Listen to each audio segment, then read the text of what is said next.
सुप्रभात. सर्व सख्यांचे स्वागत.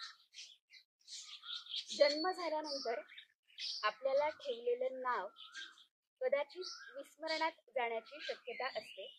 थोडक्यात इतरांनी दिलेलं नाव आपल्याला जर टिकवायचं असेल तर आपण आपल्या स्वतःला पैलू पाडत घडवायचं ही ओळख निर्माण करायची. ती ओळख तुम्हाला आजन्म नाविन्यपूर्ण स्थान मिळवून देते. ही ओळख मिळवून देण्याचं काम एखादा छंद, एखादी कला, तुमचा स्वभाव या सगळ्या गोष्टी करतात. असंच एक गोड व्यक्तिमत्व तिच्या कलेतून ही सर्वांच्या परिचयाची आहेच, तिची स्वतंत्र ओळख पटवून देण्याची गरजच नाही. कार्विंग आर्ट आणि पद्माताई असा सुरेख हा मेळ. माय मराठीने त्याची घेतलेली दखल, तुम्हा सख्यांची शाबासकी, हा अमृतयोग. तेव्हा ताईंची मुलाखत घेताना सर्वात प्रथम मी ताईंचे स्वागत करते आणि ताईंना पहिला प्रश्न असा विचारते की या कलेनं तुमच्या आयुष्यामध्ये कधी प्रवेश केला? अगदी लहान असताना म्हणजे वडील UPSC आणि MPSCचे इंटरव्ह्यू घ्यायला जायचे आणि इंटरव्ह्यू घ्यायला गेल्यानंतर त्यांना 5 स्टार हॉटेलमध्ये उतरायला लागायचं. तर ज्या हॉटेलमध्ये ते उतरलेले असायचे तिथे डायनिंग टेबलवरती, डायनिंग हॉलमध्ये एखाद्या कोपऱ्यावरती किंवा डायनिंग हॉलच्या सेंटर वरती किंवा डिश डेकोरेशन असं काहीतरी ते केलं जायचं आणि ते अतिशय सुंदर आणि सुरेख असायचं. त्यावेळेपासून ते मला मनाला भावलं आणि मग तिथून पासून ती आवड निर्माण झाली. मग या कलेकडे तू कोणत्या दृष्टीने बघते? कसं असतं, अतिथी देवो भव आपण बऱ्याच वेळेला असं म्हणतो किंवा आपण असं कुठलाही एखादा पदार्थ असेल तर बटाटा वडा साधारण घेतला, आपण जाताना तो बटाट्याचा वास येतो, पहिल्यांदा आपण ते नाकाने खातो.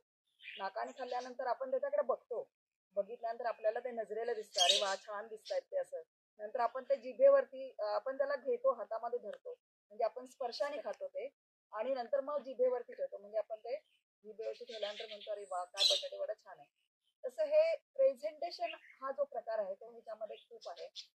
तर अतिथी देवो भव म्हणजे लोकांना ते खावंसं वाटलं पाहिजे, त्यांना ते खूप अट्रॅक्शन वाटलं पाहिजे त्या पदार्थांचं, त्याच्यासाठी ते सगळं आहे असं मला वाटतं.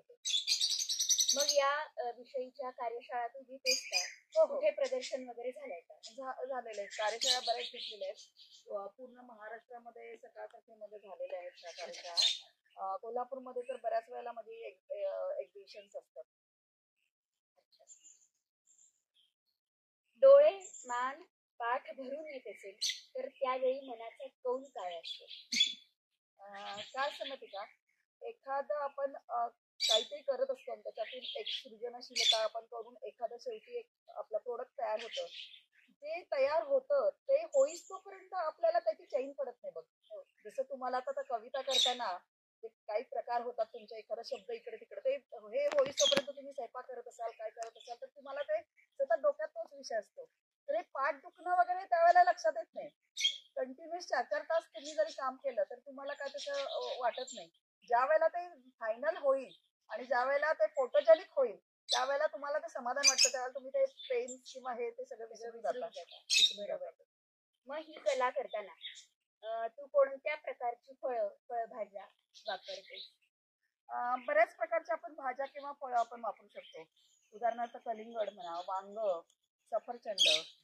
फळांमध्ये सफरचंद, अननस, इव्हन केळांवरती सुद्धा केलं जातं, ज्याचा गाभा कठीण आहे आणि खूप गाभा आहे त्याला.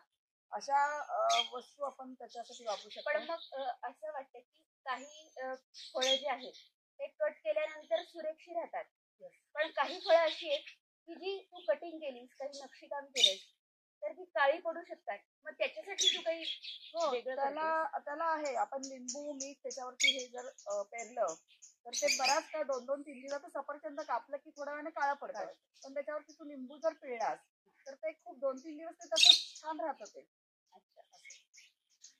मग तू ऑर्डर घेतेस काय? हो, बऱ्याच वेळेला. बऱ्याच हॉटेलचे, आता हॉटेल ट्रॅव्हलिंगचे माझ्या बरेच वर्ष ऑर्डर्स होते.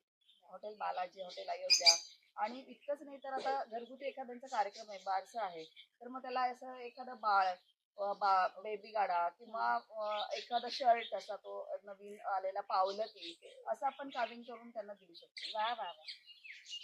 या कलेनं तुला काय दिलं हे अगदी थोडक्यात सांग. खूप काही. पहिल्यांदा ही कला, कुठली कला म्हणा, कुठली कला घेतलं तर कॉन्सन्ट्रेशन ऑफ माइंड म्हणजे एक मेडिटेशनचा हा एक प्रकार आहे असं वाटतं. खूप साऱ्या तुम्हाला काहीतरी मनाला क्लेश असतील, अडचणी असतील किंवा काही तुम्ही डिस्टर्ब असाल, अशा वेळेला तुम्ही पेंटिंग किंवा हे करत जर बसला तर मला वाटतं तुमचं ते फ्रेश होतं माइंड, तुमचे प्रश्न सगळे सुटले जातात आणि तुम्ही नव्यानं, नव्या उमेदीनं नवीन सगळं करत जाता असं मला वाटतं. कुठली कला घ्या, म्हणजे हे शालेय डेकोरेशन असंच नाही, कुठली कला, मग ते तुमच्या कविताचं निर्मिती असू देत किंवा काही असू देत, काही केल्यानंतर त्याच्यापासून जे आपल्याला जो आनंद मिळतो, शेवटी जे समाधान असतं ते शब्दात आपण वर्णन करू शकत नाही. आता एक शेवटचा प्रश्न असा आहे की इतकी सुंदर देखील कलाकृती तू निर्माण करते, पण आपण म्हणतो ना की जे जे येतं ते जातही. सगळ्याच गोष्टी इथे नाशिवंत आहेत. उरते ती ओळख ती कायम टिकते, पण कला मात्र काही कालांतराने, एक 2-4 दिवसांनी म्हणा, आठवड्यांनी म्हणा, की नाश होतच असेल. मग ते त्या क्षणी तुला काय वाटतं की आपण इतकं